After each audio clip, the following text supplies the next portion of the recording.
Well, it's a great pleasure to be here today at St. Benedict's Preparatory School in Newark. Ever since I met Stephen, your teacher, Mr. Adubato, he's been praising you guys for your depth and your passion and for the way you live community in your school. So I came here today under Mr. Adubato's instructions to give you some advice that might help you as you prepare to apply to college and go off to college. And this may not be the advice you were looking for or that everybody else is going to tell you, but I just want to let you know before I say anything else that especially during this time when you're applying to college and when you get there, the constant message you're getting implicitly is that you are what you achieve. You are what you can do. You are the summary of all of your grades and test scores. But that's not what I'm here to tell you. What I want you to ponder with me today is really about what is the end of education, and it's not getting a particular grade. It's about growing in freedom, in your vocation to serve God, and growing in your total humanity, including getting through many, many of life's ups and downs. And I want to share with you how I came to pose this question about the end of education through my own personal suffering and failures, as well as much of the work that I've done and the mentoring I've done amongst people who have suffered unjustly. And what I've learned is that if we take time to think about this very important question of who we fundamentally are as human beings and what makes us free, we can still find joy even when things seem hard. The road ahead of you, applying to college, moving away, getting through college, is going to be a tough one. It's going to require a lot of patience and perseverance and faith. I'm going to share with you a few of my own personal stories that illustrate what I've learned in my many years of studying first and then teaching. And as I open up my own story to you and share with you, I'm going to challenge you now to begin thinking as you're listening to me about a couple of questions. One of those questions is to think about when you're going to go away from St. Benedict's Prep and go off to college. Think about one role model, somebody living or dead, somebody who inspires you and that will continue to inspire you when you get to college. I also want you to start to make yourself conscious and aware of at least one regular practice you do here at St. Benedict's Prep that you're going to take with you to college. What is one concrete thing in your daily routine of high school that you're not going to let go that you've learned from being in this incredible high school? Okay, so I'm going to tell you my personal story by way of talking about 3 women saints in the Catholic Church who have inspired me. When I was in 8th grade, I enrolled in a monologue competition sponsored by the Optimist Club, and I picked to act out Saint Joan of Arc as she was defending herself against heresy. Well, she lost her self-represented defense against a jury of churchmen and was burned at the stake.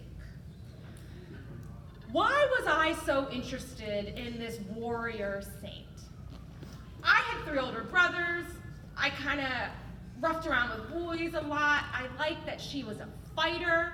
I liked that she stood up for herself even when she was being accused of heresy by the people in charge. I won that monologue competition and got a whopping $800 towards my college tuition. Little did I know how little money $800 was for an education at Yale.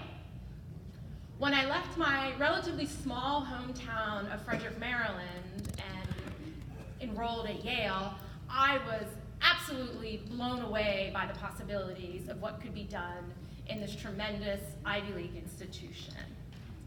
I was a doer. I wasn't always the smartest in my class, but I just did things. My roommates from college still tell me this. I just got stuff done. I know how to get stuff done. Anyone who knows me is gonna tell you that. So I just got stuff done all the time. And with a few bumps here and there, including the unexpected death of my father when I was in graduate school, the loss of some other people I was close to, which really hurt me, I just kept focusing on achieving. And it was really when I was at the end of my, when I first moved from Yale, I lived in Latin America, then I moved to Princeton, where I did my PhD in sociology. Spent time in Haiti. My first book was actually about Haiti. From there, moved to North Carolina, Chapel Hill, for my first teaching position. And as much as I was good at doing things, now that I was a full-time teacher, I really wanted to figure out a way to educate my students holistically. Not just sharing the books and the knowledge that I cared about, but what does it actually mean to inspire a young person's life and to mentor them? So somebody pointed me to Saint Teresa Benedicta of the Cross. She was born Edith Stein, a philosopher. She converted from basically atheist Judaism to Catholicism and took the name for Teresa, I believe Teresa of the Little Flower, and Benedicta for Saint Benedict. She was a professor of philosophy and joined the Carmelite order and taught young women. And she talked about how women as teachers could bring a feminist genius into the classroom and into their work. And she talked about the importance of spiritual motherhood, of education being a project that's about the development of the entire human person. She had something in common with St. Joan of Arc, was that she also died by fire. She died in the concentration camps of Hitler at Auschwitz. She was murdered for being Jewish.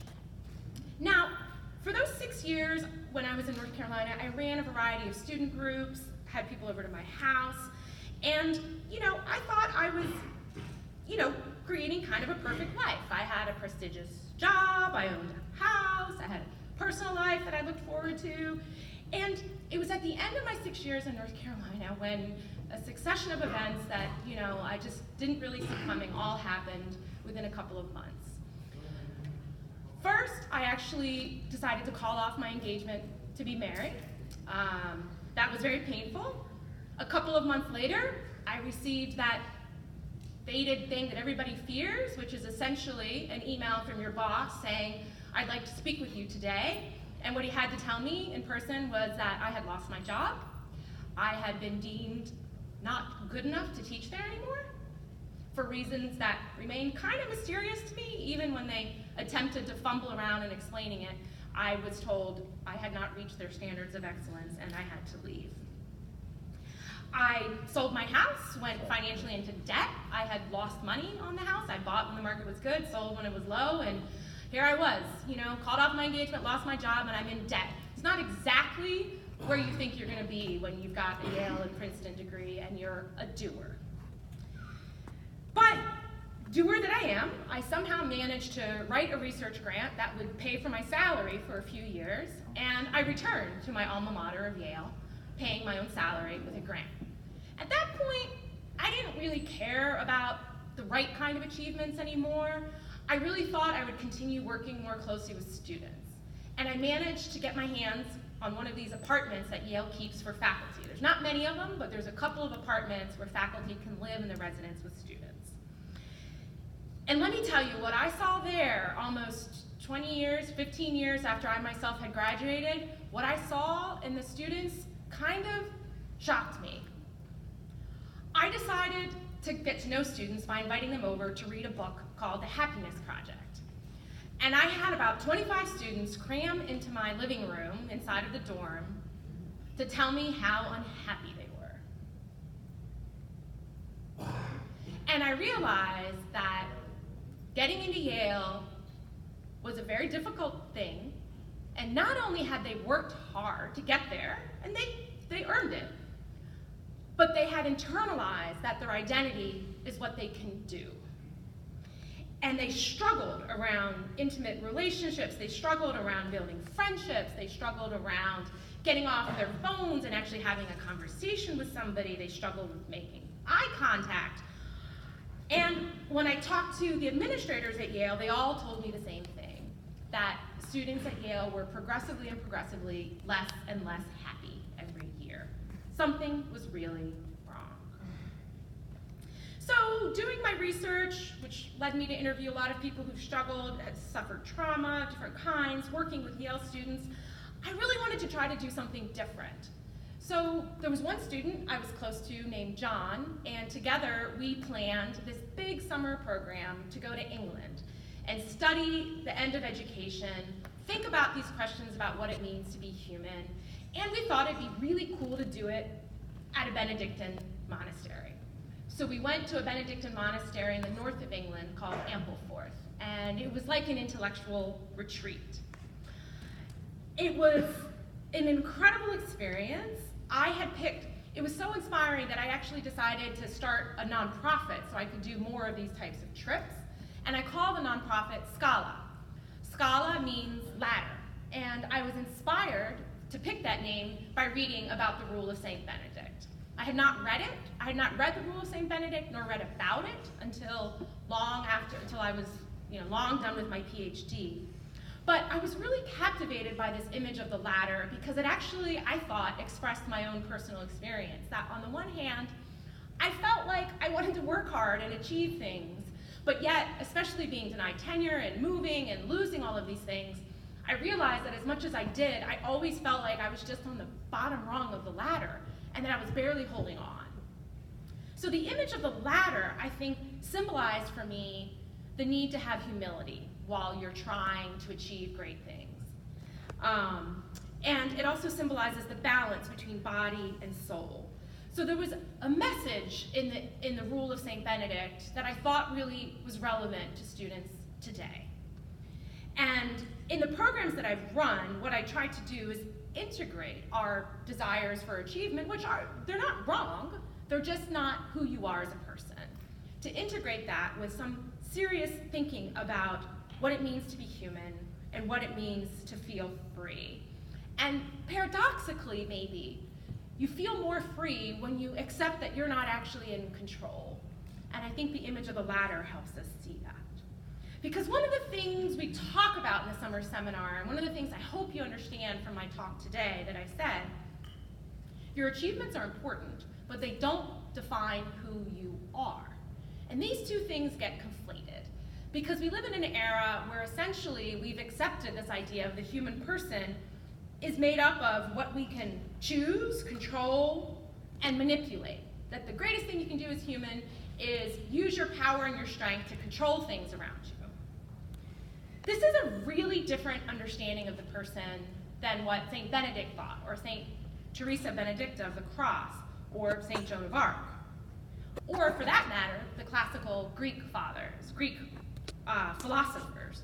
Because what's been lost in this modern view of the person that focuses on control and manipulation and achievement is that, first of all, our very lives are a gift. We are creatures, and we are born with a desire for this transcendence, for receiving things. And part of what an education needs to do is constantly stimulate that desire in you to be open to contemplating what's true and what's good. Not only mastering your environment or yourself, but actually opening you up to even deeper levels of knowledge and truth. So we're not just creatures of desires to control things, or creatures of drives, being pushed like a button, like, you need to eat right now, you need this, you need that.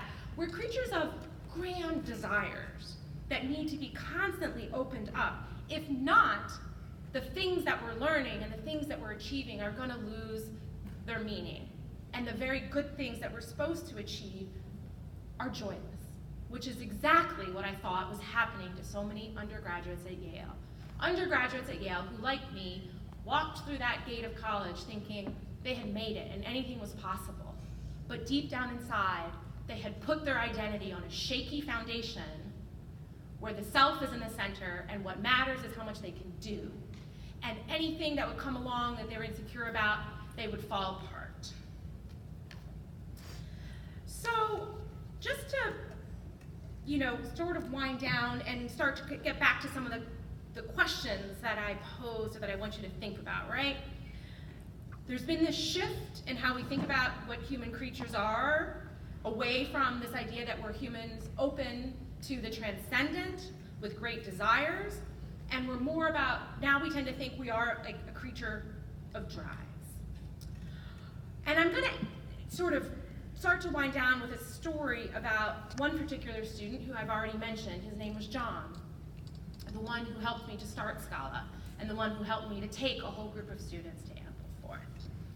Well, this past summer, just about 2 years after the first trip I did with John to Ampleforth, I did another trip. I went to Fatima, Portugal. It's a place where the Virgin Mary appeared to 3 children and talked about the coming evils of war and destruction. It was around 1917, more than 100 years ago.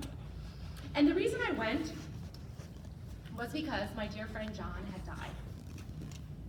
He died of cancer in May.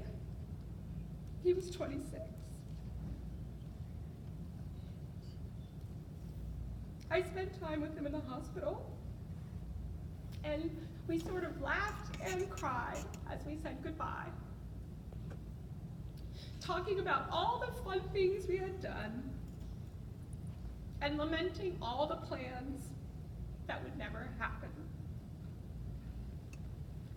So the final saint that I'll talk to you about is sometimes often overlooked. It's the mother of Jesus, the Virgin Mary. I've been on this journey from identifying first with the warrior saint, Saint Joan of Arc, who fought a war and was killed at the stake for heresy, to looking up to Saint Teresa Benedict of the Cross, who was a great philosopher and teacher who died in Auschwitz in the concentration camps, to still myself being here, having lost many people I love, including John. And many times I identify with the Virgin Mary as the suffering mother. And devotion to the Virgin Mary was very strong in my own, growing up, my mother is from Cuba, so in Latino Catholicism, Virgin Mary is extremely important. Also in Haiti, when I spent time in Haiti. And there's something powerful about this image of the Virgin Mary holding her son who has been killed, who has been crucified, that expresses who we are as humans, that there's something about our desires, as I've said today, that are transcendent. Our desires extend into continuing to love and somehow be in contact with people we love who have died. And what Christian faith has given me is an ability to have hope. Not only hope that if I lose my job, I'll find another one, or hope that if, I lose some money on a house, I'll buy another house. Not replacing one thing I've lost with something else, but a kind of hope that really comes from faith, that there is an eternal reality that we're all destined for, and that we can encounter in little moments of joy, even in the midst of sorrow. And this is what I felt when I was in Fatima, that I was there surrounded by people who were expressing similar hopes and desires and pain. I spent some time, I watched other people and I was inspired to imitate them. I said the rosary crawling on my knees, even though my knees were in a lot of pain because I had been hit by a car while crossing the street in Princeton. But I did it, and somehow in the midst of that pain, my body was symbolizing a kind of hope by embracing the cross, which my friend John also did as he was dying and giving up his many, many, many great dreams. And so what I wanted to kind of come back to was what I said at the beginning, that as you're now getting ready to leave high school, go on to college, it's going to be very easy to start to think that you are somehow the summation of your achievements. And that is simply not true. So what I want you to remember is that your education and what you learn and where you eventually work, it's really important, but it's not the most important thing. You are not your test scores, your SATs. Your identity is not where you went to college or high school. Your identity is that you're a child of God who created you in love.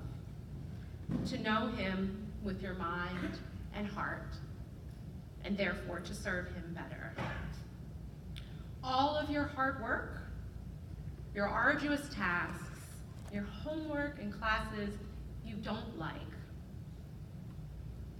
is not an achievement, it's a kind of service. It's an offering.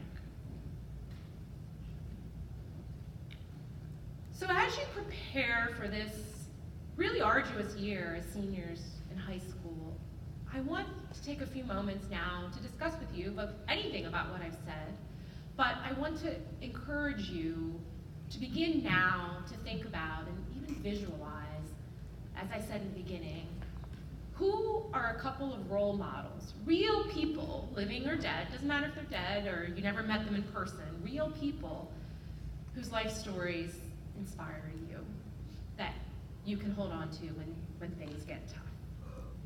The other thing is, because I've developed an appreciation for the Benedictine way of life later in life, and it's something I try to pass on to my students, I want you to begin also thinking about right now. What is one practice you're going to take from this school? Not just the knowledge you've gained and your subject matters, but what's one practice? Is that going to be a daily reading of scripture? Is it going to be a short prayer before you start your work? Is it going to be something communal, a kind of morning gathering of your friends for a few minutes before you go off to class? Nobody does that in college. It's a great idea. What is that one practice that you've learned here, that you've done at St. Benedict's Prep, that you're going to take with you? And ultimately, a deeper, even harder question is to always be asking yourself, what really makes you feel like you're free? Is it being in control of yourself all the time? Or is it time to realize that being in perfect control all the time is an illusion, and that our freedom comes from actually being open to the transcendent and realize that our freedom is meant to work in cooperation with God's will for us? Thank you.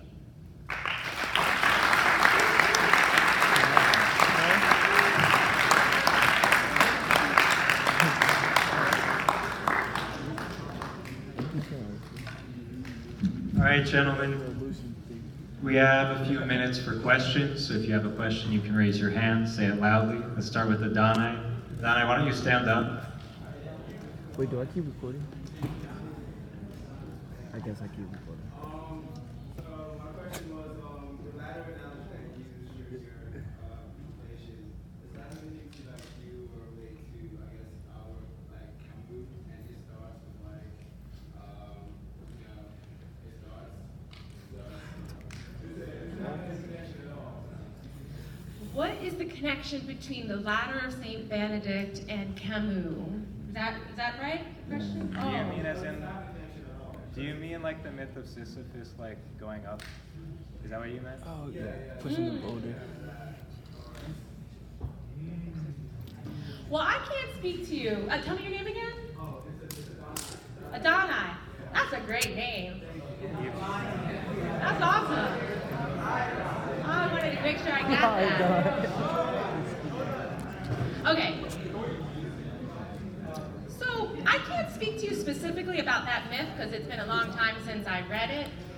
However, I will say that one thing that the ladder of St. Benedict shares with a lot of philosophy and literature is this idea of mystery, and that somehow human life has a sense of direction at the same time that we can get lost a little bit in a fog, right?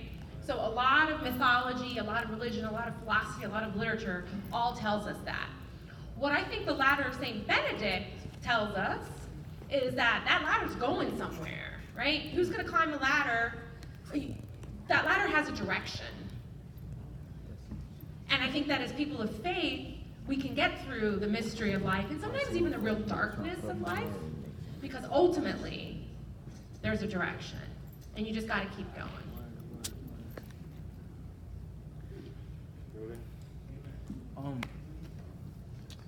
How do I say this? Like, Loudly so they can hear you in the back. like if you don't think it's good to identify with your achievements, then like what's like the point of like achieving? If that makes any sense. Okay, if you don't identify with your achievements, what's the point of achieving? Okay, that's a great question. Tell me your name again. Ruben. Yeah, someone's high-fiving you. That was a good question. Okay. I don't want to be understood as saying that our achievements don't matter and that there's nothing good about achieving. I think the difficulty is that it's easy to take something, whether that's your achievement. For some people, it might be the way that they look. For some people, it might be how much money they have. All of those things, none of those things are at your core who you are. So what I was trying to say was that all of the good things we have in life, and let's say achievement is a good thing. I'm not saying it's a bad thing. I'm saying that all of the good things we have in life, we're not going to be able to enjoy them if they're at the core of our identity. And so the core of your identity is understanding that as a human person, you're a creature of God and you're loved. So by one analogy, it didn't make it into this talk, but I remember going on a retreat when I was in graduate school. I'd gotten into Princeton for graduate school. This was great, I was achieving once again. And I remember a really wise priest preaching on the Psalms, right? And one of the Psalms that says, I have known you and knit you in your womb, and I've loved you from the beginning. And I realized that deep down inside, because I was able to achieve a lot of things, I thought that that's what made my life worthwhile. And that was a really shaky identity to be on, even if I was always climbing the ladder. So the problem with someone like me who's always climbing the ladder is it's really easy to think that that's who you are. And also, if you do that, isn't it also easy to think that all of those other people who aren't achieving as much as you somehow aren't as good? That's not true either. That's BS. When I went to Haiti for my first time, I was shocked. I was shocked that people treated me nicely because they liked the color of my white skin and they liked my hair. And I thought that was so strange. The color of my skin and the kind of hair I have doesn't give me an iota of dignity over anybody in Haiti who doesn't know how to read. It makes no sense to me. And I wanted those people I met in Haiti to not think that because I was a white person who's achieved a lot, that makes me better than them. It doesn't make me better than them. That's ridiculous. It's ridiculous. Can you please explain like the analogy when you said like when you were at Princeton, you got hit by a car and like you were still on your knees praying and that like symbolized like the hope. Like, can you please like go over that? Like that went over my head. I can repeat the question.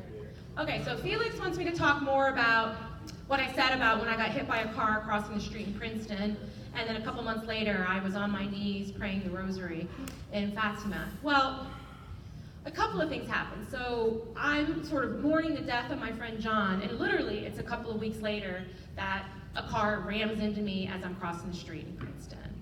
So I survived, I could walk, but I had 5 long hours in the emergency room to think about how it is that once again I've survived an accident and my dear friend John is gone. Like, what is God doing here?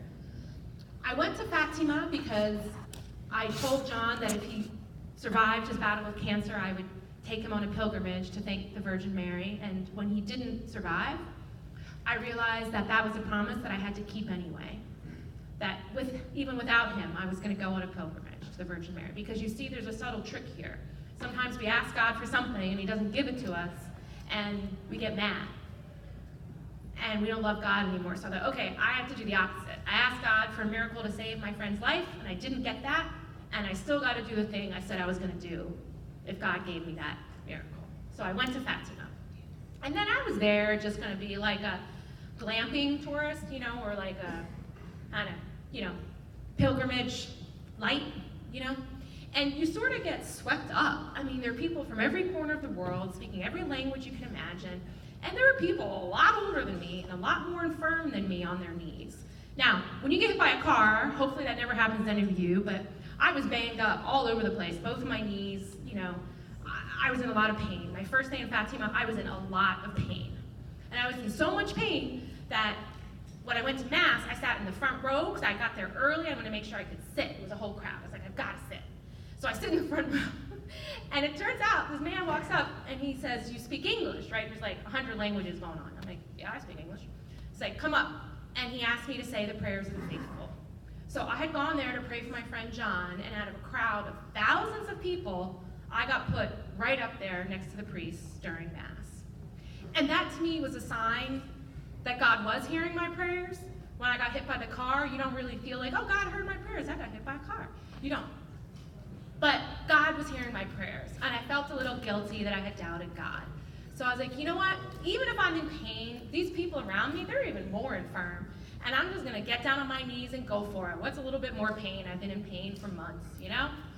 And so I think the analogy I'm trying to make there is that it's very tempting, because we're so focused on achievement, to run away from painful experiences. And what I was trying to do in that moment was be present to the fact that I was in pain. I was in pain emotionally and spiritually. And by accepting and even feeling all the physical pain that I was in, you accept it. You accept you're not in control, and then something beautiful happens, which is what happened. And by the way, I actually felt better physically too after I put myself through all that pain. Who knows what happened? Let's thank Margarita Mooney one more time.